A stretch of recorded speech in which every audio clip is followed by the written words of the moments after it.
Começa agora a Arena da Resenha. Informação, opinião e diversão com a equipe da Casa do Esporte. Está no ar a Arena da Resenha.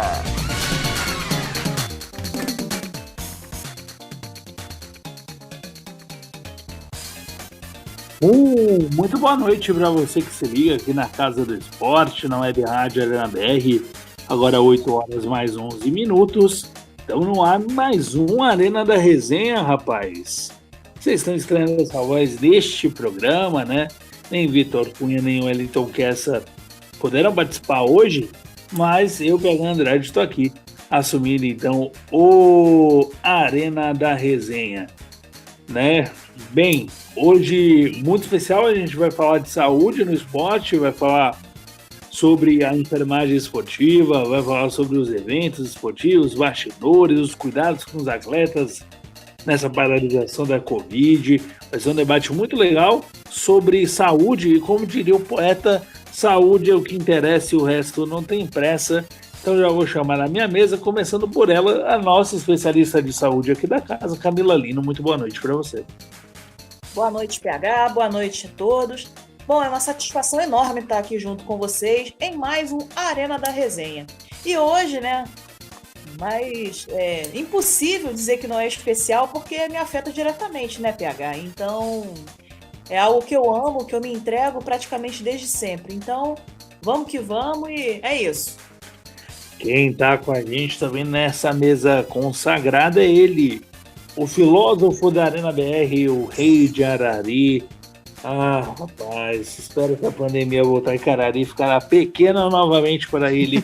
Alexandre Fernandes, muito boa noite para você. Olha, se a desculpa for pandemia, eu acho que nem tanto, porque aqui já tá bares abertos, comércio já tá aberto de volta, então eu não sei, o pessoal tá meio fingindo que não existe uma doença, mas enfim. Boa noite a todos que estão aqui na Arena da Resenha e vamos para mais um programa. É isso aí então, e hoje a gente recebe como convidado ele, que é enfermeiro do esporte, né? Desde o ano ali de 2005 atuando nessa área da saúde esportiva. Ele é pós-graduado, é empreendedor, né? CEO aí da Média Esportes, empresa que já tem os cuidados aí com vários atletas e até clubes de futebol profissionais. O meu convidado de hoje é ele, o enfermeiro mais qualificado do Brasil quando o assunto é esporte, meu querido Diego Tuber. Muito boa noite para você. Boa noite, gente, tudo bem? É um prazer estar aí na Arena da Resenha, fazendo parte desse seleto grupo de profissionais na Web Rádio. Bem, eu vou começar com a pergunta que é de praxe aqui da Casa do Esporte, né? Quem é Diego Tuber? Fala um pouco mais de você, deixa a gente conhecer um pouquinho quem é o Diego. Bom, eu sou enfermeiro, sou formado desde 2007, né, pela Faculdade Celso Lisboa, fiz pós-graduação em CTI, depois fiz pós-graduação em enfermagem do trabalho, depois fiz outra pós-graduação em enfermagem dermatológica e há 3 anos eu fiz a pós-graduação em medicina do esporte e atividade física, para coroar exatamente meu trabalho com os esportes e paradesporto. Isso aí. E como foi a tua descoberta da atuação nessa área esportiva? Como começou e o que te motivou a trabalhar com esporte? Bom, o que me motivou a trabalhar com esporte, o que me fez gostar de esporte foi desde pequeno, sempre pratiquei esporte. Com 2 anos de idade eu comecei a fazer judô e tudo, mas assim, quando eu estava na minha pré-adolescência, na minha adolescência e infância, eu fui do colégio militar e lá no colégio militar eu tive contato com muitos esportes, né? Então, essa paixão por esporte veio de lá. E eu resolvi estudar porque eu tive uma lesão séria também, quando eu era atleta e não iria permanecer na carreira. Perguntaram para mim, ou você vai estudar ou você vai ser atleta. Eu preferi estudar e não ser mais o atleta de alto rendimento. nessa questão, né, como é que foi essa escolha entre ser um atleta ou um profissional do atendimento na parte da saúde? Dos gramados você não está longe, até de certa forma é um 12º jogador, né, pois sim, você no time, muitos, até o craque estaria em péssimas condições, caso tenha uma lesão muito séria, né, sem ninguém para acompanhar. Como é que é essa sensação de estar longe e estar perto ao mesmo tempo? Bom, eu tentei transferir minha paixão, minha emoção pelos esportes, né? Ficando de alguma forma perto. E a forma que eu tenho é de estar ali dentro do staff, dentro da comissão técnica, atuando com os atletas. Infelizmente, não posso atuar em campo junto com eles, mas eu posso atuar para eles. Imagina, a vontade de chutar deve ser muito grande. Rapaz, eu nem te conto. Em determinados momentos dá vontade mesmo. Dá vontade. dá a camisa aí, entra e resolve. Rapaz. Camila Lina, Alexandre Fernandes, a mesa está aberta, o microfone está aberto, se vocês quiserem fazer as primeiras perguntas. Não fala nada, Camila Lina. A enfermeira do esporte. Então, a gente já tem um convívio, né, diário, a gente se fala o tempo inteiro, isso que é legal, a gente ter essa interação, né, porque desde quando o Diego, a gente firmou o contato, né, foi muito enriquecedor, né, porque eu corria de uma forma, aí o Diego corria de outra e um dia nossos caminhos se cruzaram e hoje a gente está aí caminhando lado a lado, sempre em prol do crescimento da área e, enfim, são caminhos diferentes, mas hoje a gente está junto no mesmo propósito, então assim, a gente se fala todos os dias, né? Então tá sempre em contato, mas eu não sei, eu não tô conseguindo formular nada no momento. Eu vou pensar direitinho, mas eu vou passar a bola por enquanto pro Alex. Tá certo, Alex. Alex vai ficar só nos trabalhos técnicos, então você ir no bate-bola Tá bom. com o nosso querido Diego Tuber. Queria que você falasse, Diego, sobre essa questão da pandemia, né? A pandemia que paralisou todos os esportes por algum tempo. E aí agora teve a onda dos cancelamentos de muita coisa, então principalmente aqui no Brasil, a gente teve temporada do vôlei cancelada, temporada do basquete cancelado, circuitos dos esportes olímpicos, a maioria cancelados, e o futebol nesse processo de volta, né? O futebol conseguiu resistir à parada.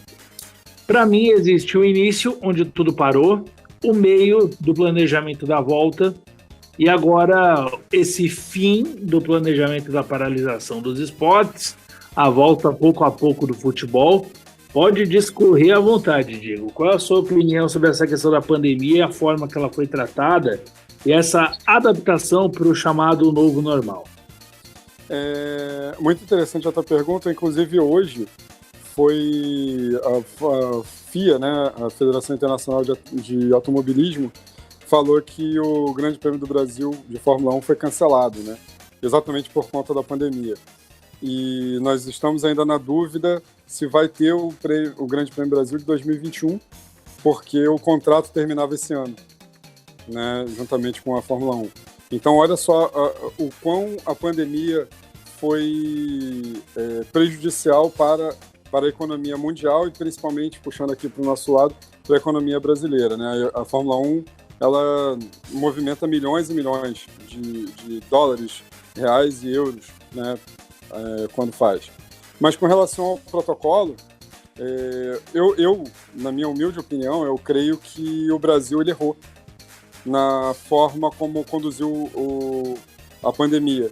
Deveria ter sido feito alguns lockdowns, né, que seria proibir realmente as pessoas de circularem nas ruas, para você minimizar e diminuir a quantidade de pessoas infectadas e diminuir os vetores, né? Diminuir a curva, que a gente chama de achatar a curva. Porém, a tática que foi feita no Brasil, em determinados locais deram certo, como, por exemplo, o Rio de Janeiro, que é onde eu moro, né? E eu fiz a minha vida inteira, a minha carreira inteira aqui no Rio de Janeiro, e aqui eles fizeram uma tática kamikaze que deu certo, né? Não se sabe por quê, não se sabe como, mas que deu certo essa tática, tanto que foi o primeiro lugar do Brasil a voltar com o futebol, utilizando todo o protocolo de segurança que foi desenvolvido pela CBF e aqui no Rio de Janeiro foi desenvolvido pelo Dr. Márcio Tanuri, médico do Flamengo, médico do MMA, que é o protocolo de distanciamento social, é o protocolo de utilização de máscaras, é o protocolo de todos os jogadores fazerem teste para Covid-19 antes da realização das partidas, é o protocolo dos atletas fazerem semanalmente o teste também nos treinos. Né, se o atleta for... Isso aconteceu na final do Carioca, né? O atleta... me fugiu agora o nome. Wellington Silva, do Fluminense, ele foi cortado porque foi acusado por Covid, ele estava assintomático, graças a esse protocolo. Esse atleta, por estar assintomático, poderia passar o vírus para outros atletas, né? Porque futebol é um esporte de contato. E assim, foi bem interessante, esse retorno está sendo bem interessante do novo normal, porque em alguns lugares já estão cogitando colocar torcida, 1/3 da torcida, nos estádios e tudo mais, então isso daí, eu não sou a favor de colocar torcida nesse momento, mas já estão cogitando isso daí por causa da curva estar diminuindo e o distanciamento social está cada vez mais abolido para as pessoas de forma errada, na minha humilde opinião. Isso aí. E sobre essa questão da volta do futebol, né? Você citou o Campeonato Carioca, muita gente questionou sobre essa primeira, né, volta do Cariocão, muita gente bateu na pele, até nos próprios clubes, principalmente depois que estourou aquele caso do Volta Redonda, né? Na rodada de volta, 3 jogadores infectados, também teve clube com 5, 6, quase todo o time. Como é que você vê essa questão que o futebol ele não é só do campo para dentro, né? Às vezes o jogador sai, quebra o protocolo, traz o vírus para dentro do clube, para dentro até da sua própria casa, e aí complica tudo. Lembrando que os atletas, eles vivem do futebol, mas eles não vivem para o futebol, né? Esses atletas, eles têm famílias, ou têm seus pais que são mais velhos, ou têm seus avós, ou têm suas esposas que podem estar grávidas ou não, tem crianças pequenas em casa, e essas crianças têm... E por aí vai. Você vai estar aumentando a quantidade de pessoas expostas de forma... como é que eu posso dizer? De forma exacerbada, né? As pessoas elas vão acabar fazendo realmente uma taxa de virulência aumentada de forma exacerbada por esse motivo. Então, realmente, o futebol não é só dentro de campo. Não é só aqueles 22 que estão ali e mais os atletas reservas. Não. Existe todo um protocolo. Cada um dos 22 em campo, né, do time titular, eles têm uma família. Então, essa família daí também pode ser afetada. Né? Então, não é só... A gente tem que pensar na nossa paixão pelo futebol. Eu acho isso aí muito válido, mas temos que pensar também na nossa vida e principalmente na vida daqueles atletas que estão ali jogando, né? Da vida das famílias desses atletas. E teve toda uma preocupação do movimento da volta do futebol também, muito por conta do que poderia acontecer com as torcidas, né? De repente, a gente ter aí uma reunião de torcidas, ou até o torcedor comum mesmo, vendo o jogo na casa de outro, e outro chama o outro, e aí gera aquela aglomeração de gente. Porque você estando em 10, em 15, em 50, em 1.000, em 50 mil, tudo é aglomeração do mesmo jeito. Tem cidades que praticamente tem um caso por casa da nova Covid-19, né? E as torcidas vinham respeitado muito essa decisão de fechar os estádios, dos jogos de portões fechados. Tanto que nem as sedes dessa torcida estão abrindo. Como é que você vê essa movimentação das torcidas cooperando, né, com essa questão do isolamento, entendendo que o futebol voltou, mas não é porque o futebol voltou que automaticamente você volta para o estádio também? Eu vejo da seguinte forma, eu sou torcedor também, né? Torcedor do futebol, não especificamente de um clube, eu sou torcedor do futebol e também concordo, o futebol sem torcida é um futebol diferente, né, é uma situação diferente. Eu estive presente no último jogo do Campeonato Carioca antes da pandemia, né, eu estava pela Associação Portuguesa, né, tava pela Portuguesa da Ilha, no jogo contra o Flamengo, e realmente você estar no Maracanã com o estádio vazio é estranho, é muito estranho, mas mais estranho ainda seria ter ele cheio com um monte de pessoas doentes ou sendo acometidas e morrendo. Então, realmente as torcidas, elas vestiram a camisa dos seus clubes e fizeram com que essa pandemia, a parte de torcida, elas deram um show, como tem que dar. Elas aderiram e estão entendendo que não é o momento da torcida estar ali. É o momento da torcida apoiar nas redes sociais, é o momento das torcidas apoiarem o seu time, sim, mas não presencialmente.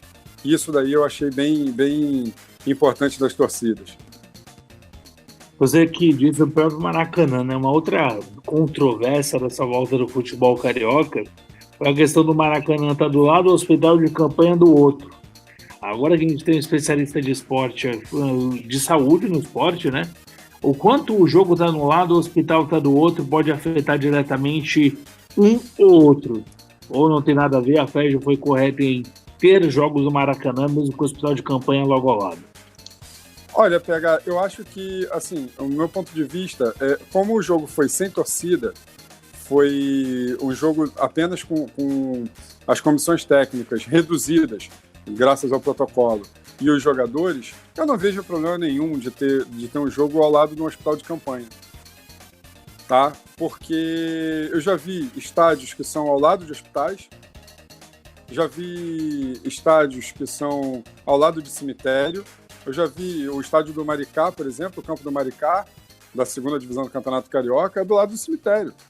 Então isso quer dizer que é uma falta de respeito quando está tendo enterro, ter jogo? Eu não vejo problemática. Agora, se tivesse realmente um Maracanã lotado, com torcida, um hospital de campanha ali, aí eu acho que realmente seria uma falta de respeito. Mas não tendo torcida, não vejo problemática nenhuma. Como é que a gente vai dar uma tecla das infecções, que um poderia passar para o outro e vice-versa, mas agora isso já está bem claro, né? Espero que fique, né, para o torcedor comum. Manda um abraço para a galera que está ouvindo aí em São Paulo, o pessoal no Rio de Janeiro, a galera do Espírito Santo, o pessoal indo em Portugal, hein? Os nossos irmãos de Vira estão nos ouvindo diretamente de Lisboa. E por falar em Portugal, PH, tem algo que é até interessante. Na nossa página da enfermagem esportiva, tem a galera de Portugal, ou seja, temos enfermeiros que já atuam com o esporte já há muito tempo, tanto que ela é chamada de enfermagem no desporto. Assim como outros países também, mas normalmente Portugal é referência. E nós temos aí alguns colegas de Portugal que visitam a nossa página, que curtem o conteúdo. Aí eu queria saber do Diego, né, assim, o que você acha dessa integração dos nossos colegas que são de fora, né, que são de outros países, de interagirem conosco, que eu acho que... o que você acha disso, Diego? Eu acho muito válido, né? Portugal, ele teve a legalização da enfermagem há aproximadamente 10 anos, né? A enfermagem lá foi legalizada, porém a enfermagem desportiva lá já é uma realidade há muito tempo. Coisa que aqui a enfermagem foi legalizada há muito mais tempo e aqui a enfermagem do esporte está começando um sistema embrionário agora, a gente conseguindo colocá-la para frente, né? Isso daí é bem interessante, como as coisas mudam de uma cultura para outra, né? Eles verificaram que a enfermagem era necessária em Portugal e, logicamente, verificaram que a enfermagem no esporte também era necessária. Então, eles já fizeram uma coisa praticamente concomitante. Como é que você vê, Diego, o movimento da enfermagem esportiva, né, que você e a Camila estão batalhando há muito tempo, mas só foi reconhecida há pouquíssimo tempo, e agora que o pessoal está começando a vir atrás, como é que para você está sendo essa adaptação desse trabalho que, querendo ou não, vou dizer nem que é de formiguinha, né? É um trabalho tão esforçado que é praticamente no formigueiro todo. Olha, realmente é isso daí mesmo. É um trabalho de formiguinha, é um trabalho que a gente vai galgando sempre resultados, mostrando nossa competência técnica, mostrando nossa competência científica ali, de utilizar os protocolos adequados, de utilizar a nossa anamnese diferencial, de fazer nossa triagem de jogadas, de jogadores, de atletas até de atletas recreativos, né, que são os atletas que a gente brinca dizendo que são os atletas de final de semana. Então, a área de atuação vai ser muito vasta, muito grande. Basta nós continuarmos para termos o respeito de forma igualitária, simplesmente mostrando o conteúdo, mostrando por que o enfermeiro tem que estar ali, como o enfermeiro está ali, o que o enfermeiro pode ajudar, como ele pode ajudar, o que ele pode fazer, o que ele deve fazer. Isso tudo daí é o trabalho de formiguinha, né? São muitos comos, porquês e vieses, né? A Lila acho que concorda comigo nesse sentido. Sem dúvida. Até porque é algo que é diferente, né, dentro da nossa classe, porque historicamente as pessoas estão acostumadas com a figura do enfermeiro só dentro do hospital, sendo que existem aproximadamente 50 especialidades, ou seja, 50 aonde podemos atuar. Então, a gente não está restrito apenas ao hospital, né, apenas ao posto de saúde. Nós temos aí diversas áreas e, logicamente, tem espaço para todo mundo. Então, assim, é válido reiterar que sim, nós podemos empreender, nós podemos trabalhar de forma autônoma, mas também trabalhar com a nossa equipe multiprofissional. Então, sim, é necessária a enfermagem também atuando no esporte e, lógico, né, dessa maneira, mostrando que é possível, através do nosso embasamento científico, através do nosso olhar diferenciado, né, da forma holística. Então, sim. E também podemos gerenciar uma equipe multidisciplinar. Então, nós podemos sim, né? E a gente está galgando aí aos poucos, né? Eu estou nessa batida há 13 anos, o Diego que está há um pouquinho mais de tempo do que eu, então eu acho que sim, né? É possível, mas cabe a nós mesmos impulsionar adiante. É isso aí. Uma outra, complementando agora a pergunta, né? Vocês veem a dificuldade do pessoal entrar na cabeça a questão da enfermagem esportiva? Até porque a profissão oriunda, que é a própria enfermagem, ainda não é tão bem compreendida pelo cidadão comum brasileiro? Pode responder, Lila. Então, é aquela situação, né? Como eu sempre falo, nós, quando queremos ser conhecidos, nós queremos fazer a coisa de dentro para fora. Como assim? Primeiro, a gente tem que arrumar a casa, ou então ser uma questão interna, como a gente mesmo, né? Enquanto pessoas, nós podemos sim querer mudar, querer fazer acontecer, sempre de dentro para fora. E isso também acontece com a enfermagem. Então, nós mesmos que somos da área, se cada um de nós, dos 2.300.000 que nós temos aí, que é a maior classe trabalhadora da saúde do Brasil, se cada um de nós falasse mesmo, sabe, das nossas atuações, nossas atribuições, e sim provar que é possível a gente estar em todos os lugares, porque é a única profissão que está 24 horas ao lado do paciente. Até mesmo a gente, quando tá trocando ideia, né, que tem gente que fica meio assim, de falar, ai, poxa, desculpa o final de semana. Cara, a gente pensa nisso o tempo inteiro. E essa é a questão do enfermeiro, entendeu? A gente tem que estar disponível, digamos assim, 24 horas por dia. Então, até para falar com a gente sempre fala, não é assim, né? Mas a coisa tem que vir de dentro para fora, ou seja, primeiro, a nossa classe mostrar, né, que as nossas atribuições, mostrar aquilo que a gente tem de melhor, né, aquilo que a gente pode extrair de melhor nosso, para que a sociedade civil no geral, assim como os parlamentares conheçam de fato o que o enfermeiro faz. Porque comparando com outras profissões, ou então dizendo, mas você é assim, assado, a gente sempre tem que explicar que não é dessa forma, né? Algumas situações que a gente passa e a gente tem que explicar direitinho para não ter, digamos, interpretações erradas. Mas é isso, então nós temos que fazer esse papel transformador dentro da sociedade, dentro do poder público, para que a gente possa sim ser conhecido como a gente é. Então, até mesmo na nossa formação, é necessária a nossa formação no modelo que temos hoje? Sim, mas pode complementar também né? Que dá para empreender, como eu tinha falado antes, dá para atuar em outras áreas extra-hospitalares, na parte administrativa, com gerência, com auditoria, com a parte da educação continuada, que, por exemplo, a gente trabalha no hospital, por exemplo, e tem um profissional da área da enfermagem que vai fazer a atualização dos protocolos daquele local. Então, por exemplo, vamos chutar um hospital famoso aqui. No Albert Einstein é um tipo de situação que acontece. Como aqui no Rio, a rede do São Luís é de outra forma, e por aí vai.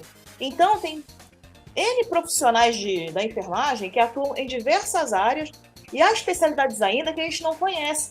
Que olha e fala, caramba, como assim? Como eu tive a grata surpresa de conhecer a enfermagem oftalmológica. Eu não conhecia. Falei, caramba, será que é possível? E aí eu fui vendo os posts, né, do perfil, que foi o primeiro da Santa Casa de São Paulo, até a pós-graduação.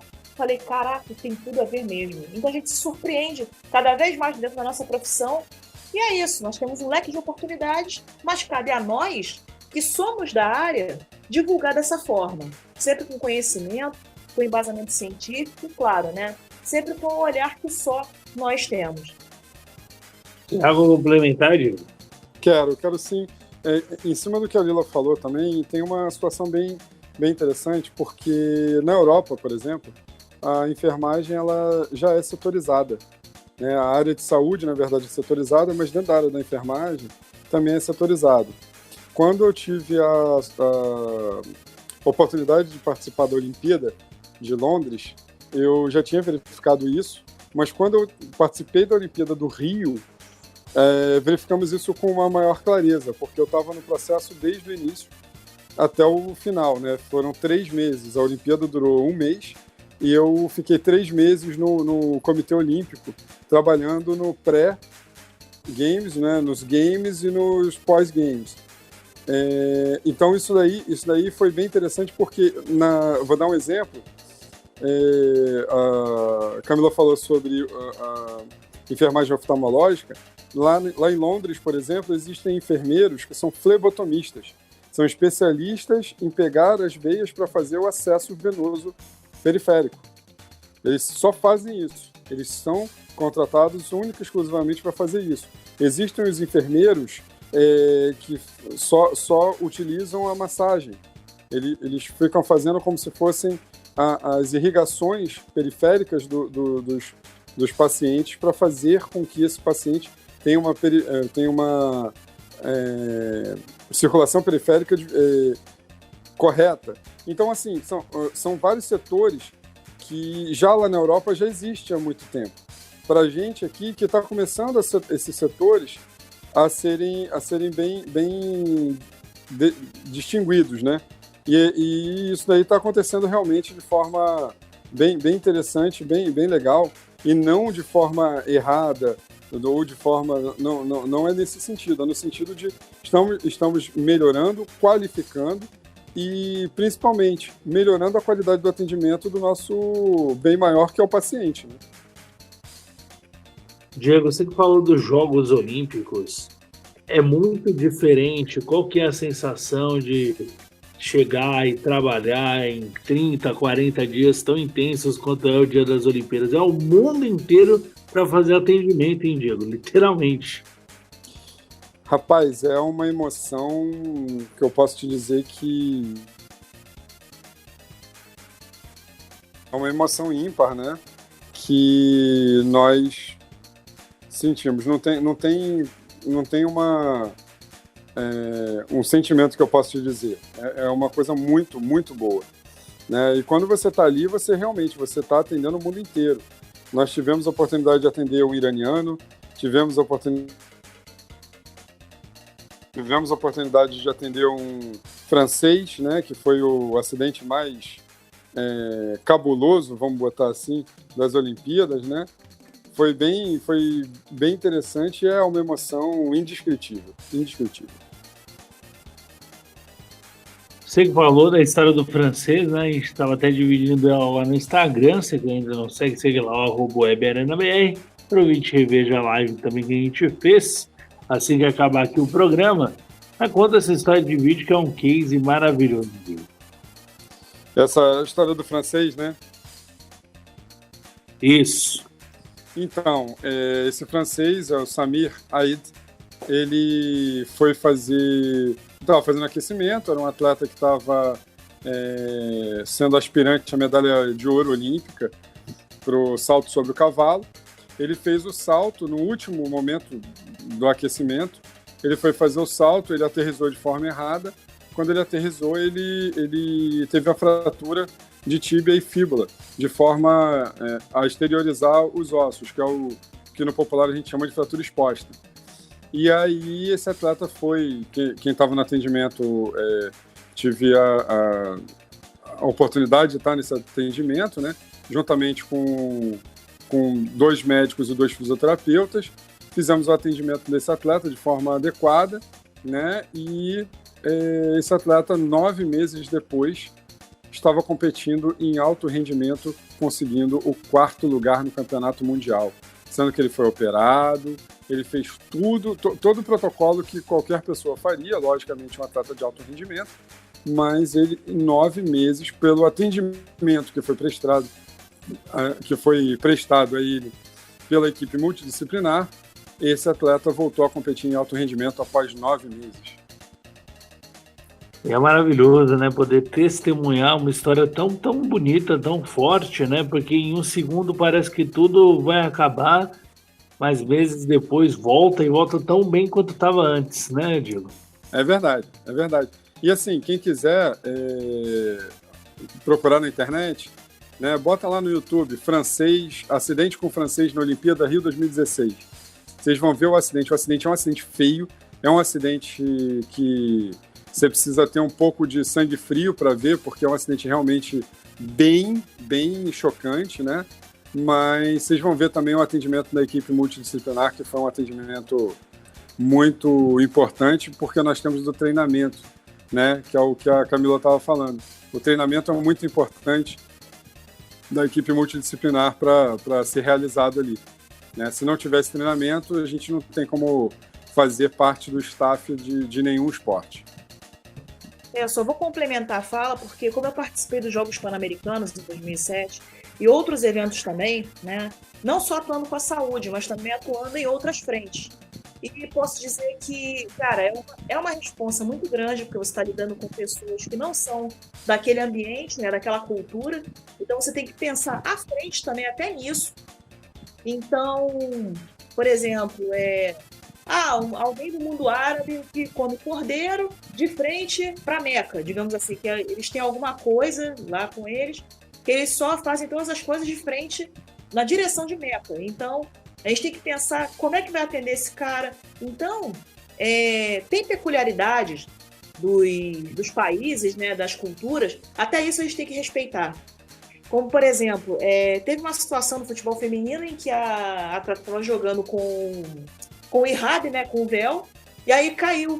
E as outras adversárias, elas chegaram junto e abraçaram ela para ela poder esconder, né, e poder se ajeitar. Cara, aquilo ali foi sensacional. E, enfim, né, a gente tem que pensar, falar, cara, mas é uma coisa assim que pra gente é insignificante, mas para eles é algo que a gente tem que respeitar, é algo que a gente tem que pensar, né, que as pessoas são diferentes, entendeu? Até fora do país, né, a gente tem que pensar que a gente está com aquele atleta na mão, está com aquela competição que é totalmente protocolar, que a gente tem que seguir os protocolos, assim como pensar que aquilo ali está indo para o mundo inteiro, sabendo que agora com o advento da internet, né, em pleno 2020, tudo hoje chega numa velocidade absurda e viraliza.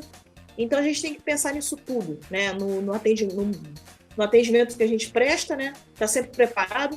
E é uma coisa que eu sempre digo, né, quando a gente está em atendimento, a gente sempre tem que pensar lá na frente, sempre pensar num trauma, né, numa emergência grande, e aí depois a gente vai, no caso, testando, né, o paciente, quando a gente consegue, o atleta, e posteriormente a gente vai percebendo algumas peculiaridades que eu já tinha falado. Então, quando se trata de evento internacional, é basicamente isso. A gente tem que pensar nos protocolos, tem que pensar na cultura do atleta e, principalmente, né, as coisas evoluem muito rápido. Então, estar no evento de grande porte, um evento internacional, é maravilhoso, é muito gratificante e é uma coisa que não tem preço, mas agrega um valor enorme. como eu sempre falo, a minha vida nunca mais foi a mesma depois dos Jogos Pan-Americanos. Ô, Diego, e como administrar isso nessa situação? É tanto esporte, tanto terreno diferente, tanto país, tanta cultura. Dá pra deixar a cabeça maluca, né? Como administrar tudo isso? Então, só complementando também o que a Camila estava falando, teve uma situação que ela falou do pessoal do mundo árabe, que foi bem interessante. Eu comecei a namorar nos Jogos Olímpicos, um pouco antes dos Jogos Olímpicos, uma fisioterapeuta que estava no evento teste, nós nos conhecemos e tal, e começamos a namorar. Já estávamos escalados para as Olimpíadas, né? Então acabou que a gente acabou trabalhando nos mesmos locais também. E teve um atleta do Irã, tá? Que ele do basquete paralímpico, esse atleta teve uma lesão e ela foi tentar atuar com ele e ele se recusou. Porque ele não pode ser tocado por uma mulher. É uma questão da cultura do mundo árabe. E aí eu cheguei na hora, tentei apaziguar a situação, falando com ele, falando que não sabia, que ela não sabia da cultura dele e tudo mais, mas isso daí acontece com muita frequência.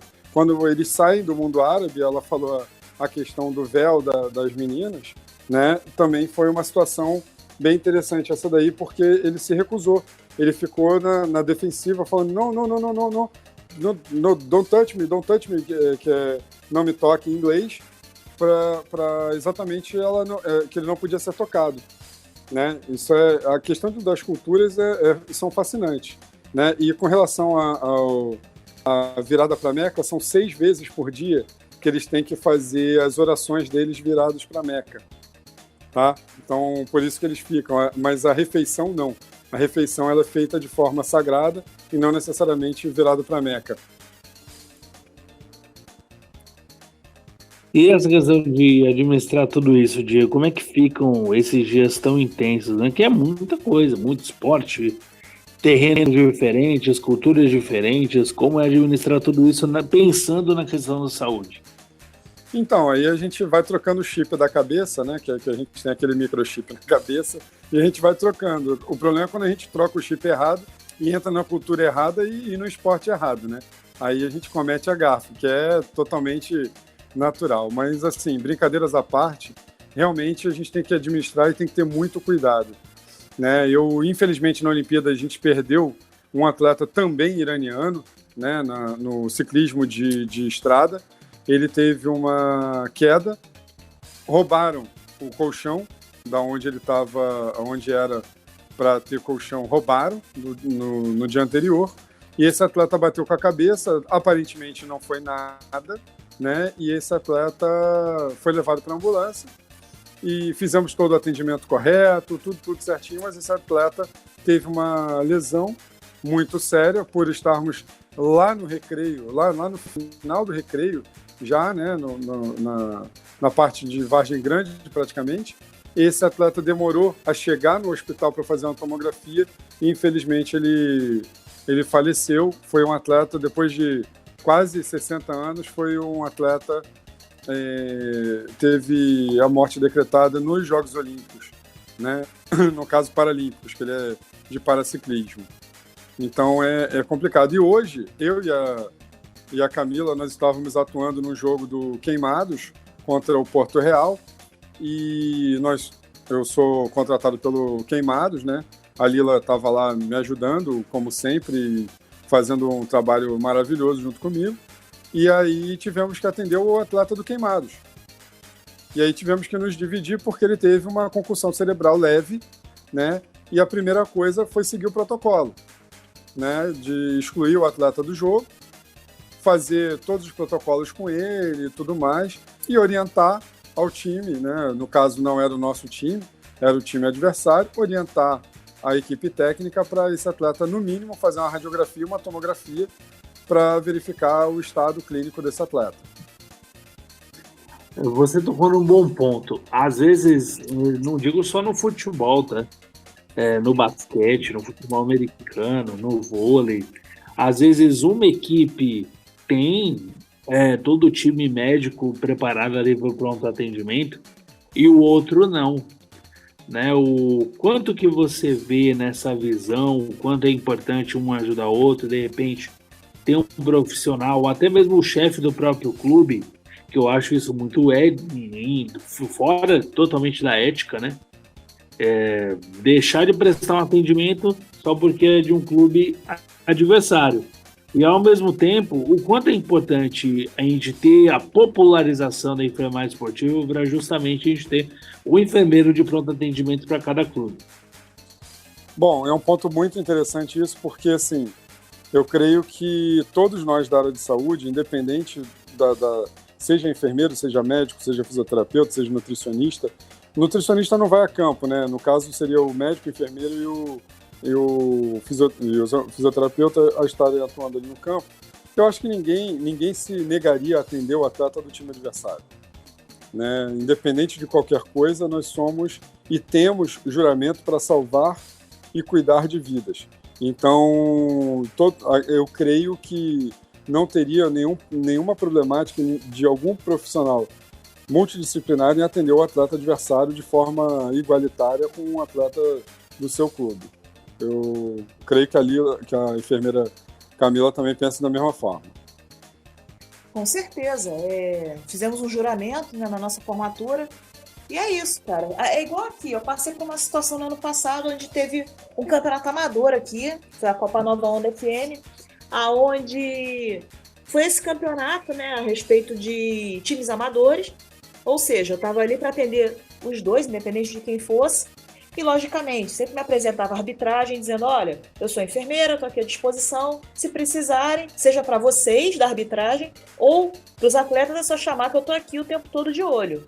E esse campeonato, aqui, como a cidade aqui de Itaguaí tem aproximadamente 130 mil habitantes, tomou uma proporção muito grande esse campeonato. Então, né, nós fomos aqui, eu, o PH, a gente foi recém-chegado na cidade, né? A gente foi atuar aqui na rádio, na Nova Onda, na época, e foi algo que foi muito positivo.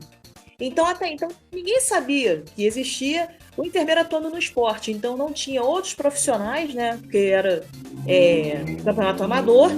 Logo, não tinha ninguém que pudesse fazer esse atendimento, ninguém mesmo. E foi dessa forma que eu agi, né? Nunca teve, nesse campeonato, graças a Deus, não teve nada grave, só uma coisa leve, né? E deu tudo certo. A mesma coisa também. Aqui, eu trabalho numa escolinha de futebol. Então, às vezes, tem alguns jogos treinos. Então, também é o mesmo procedimento. Eu atendo tanto os meninos da escolinha, quanto, como aconteceu agora recente, foi no começo do ano, que teve o jogo contra foi a própria Portuguesa, se não me engano. E eu me apresentei ao árbitro, me apresentei também à comissão técnica lá da Portuguesa, e a gente trabalhou em perfeita harmonia. Tivemos algumas intercorrências, mas também foi algo bem tranquilo de lidar, e a gente estava trabalhando em conjunto. Então, não importava se era atleta da escolinha, da minha, né, qual estava trabalhando, ou se era atleta do Sub-13 ou do Sub-15, que foram os jogos correspondentes. A gente estava ali trabalhando em perfeita harmonia. Então é isso, a gente está aqui justamente trabalhando, aplicando o nosso conhecimento, né, a ciência do cuidado, em prol justamente do nosso atleta. Ô, Diego, você já teve que frustrar alguém olhando no fundo do olho e falar, pô, essa lesão aqui foi séria demais, não tem como continuar? Já, e foi num jogo capital até. O que acontece? Meu time, no jogo anterior, o meu goleiro tinha sido lesionado, ele teve um corte na cabeça que teve que tomar 13, 12 pontos, não me lembro. Então ele teve uma concussão cerebral moderada, então ele teria que ficar afastado pelo protocolo internacional por 14 dias, ele sendo goleiro. Lembrando que a lesão de concussão cerebral ela é cumulativa, né? Então, dependendo da situação, o atleta vai chegar até o momento dele ser banido do esporte pela concussão cerebral, para ele exatamente manter a integridade desse atleta. E eu só tinha 2 goleiros, então meu goleiro reserva foi para o jogo seguinte. Nós estávamos jogando na casa do adversário. O meu time estava tomando de 2-0. Meu goleiro fez um lance, foi expulso.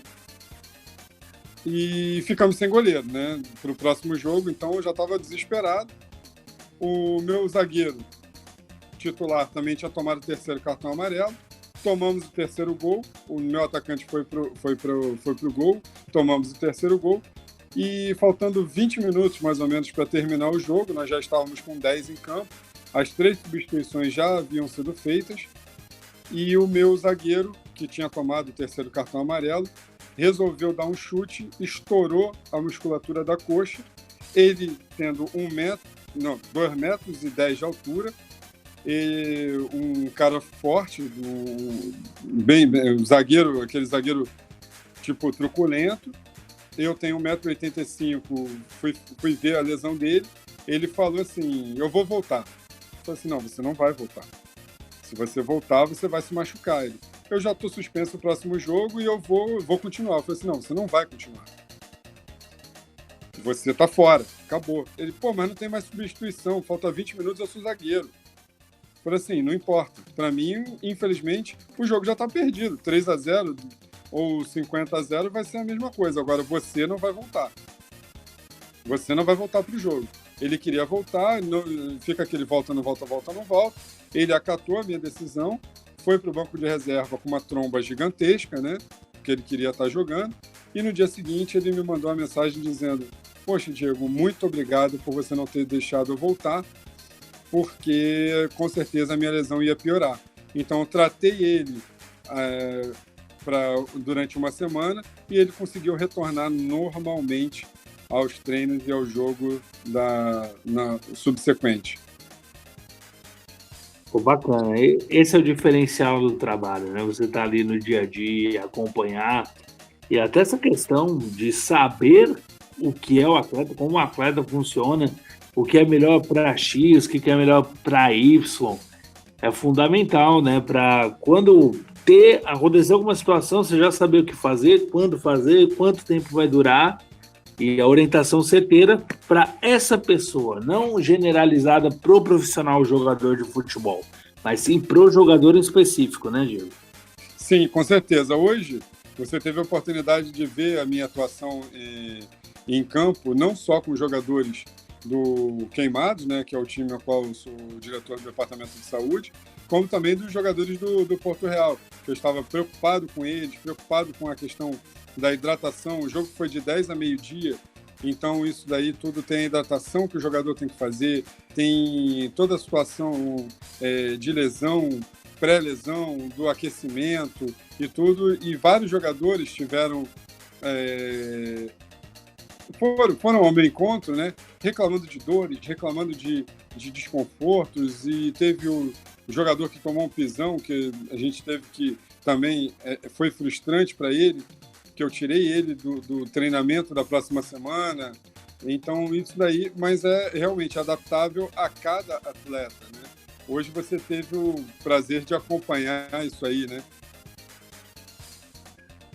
Exatamente, acompanhei todo o trabalho, né, toda a estrutura montada na questão do cuidado com a saúde, como você disse, tanto para os jogadores que estavam ali, tanto para o que ficou lesionado, né, teve um choque de cabeça com o joelho, a Camila foi te auxiliar, cuidou muito bem do jogador e é sensacional. Ver acontecendo de perto é maravilhoso. Bem, como diria o poeta, o tempo urge, já são 9 horas em ponto, a gente precisa entregar o bastão, mas para você que quiser reouvir esse programa, ou chegou no meio, perdeu alguma parte, ele vai estar no ar logo menos no nosso Spotify, também no YouTube, além de correr, né, ao longo das reprises na programação. Só tenho que agradecer demais o Diego pela presença aqui, pelo conhecimento, né, entrevista maravilhosa, conteúdo incrível, onde a gente falou sobre quase tudo que rodeia, tem muito mais essa questão de saúde, de esporte, que a gente é curioso para saber.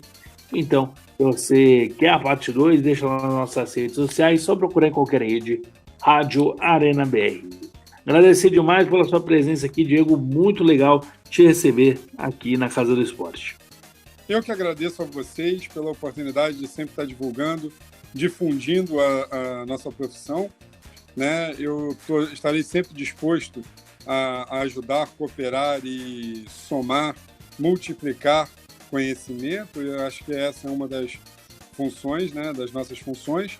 E deixo também minhas redes sociais, @DiegoTuber e @med_esporte_RJ.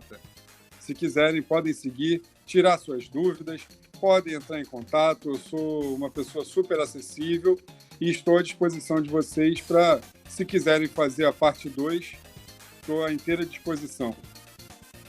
É isso aí. Muito obrigado para você que nos acompanhou até aqui. Um forte abraço e tchau, tchau. Lembrando que amanhã, às 8h30, a gente tem MLS. É isso mesmo, MLS aqui na Casa do Esporte. Bola rolando para Orlando City contra a equipe do Montreal Impact. Fala, Mozinho. Só queria agradecer a oportunidade aí, né, a gente falar daquilo que a gente tanto ama. E, lógico, eu e você, PH, a gente respira esporte 24 horas por dia, né? E isso tá tão enraizado na gente que é até normal.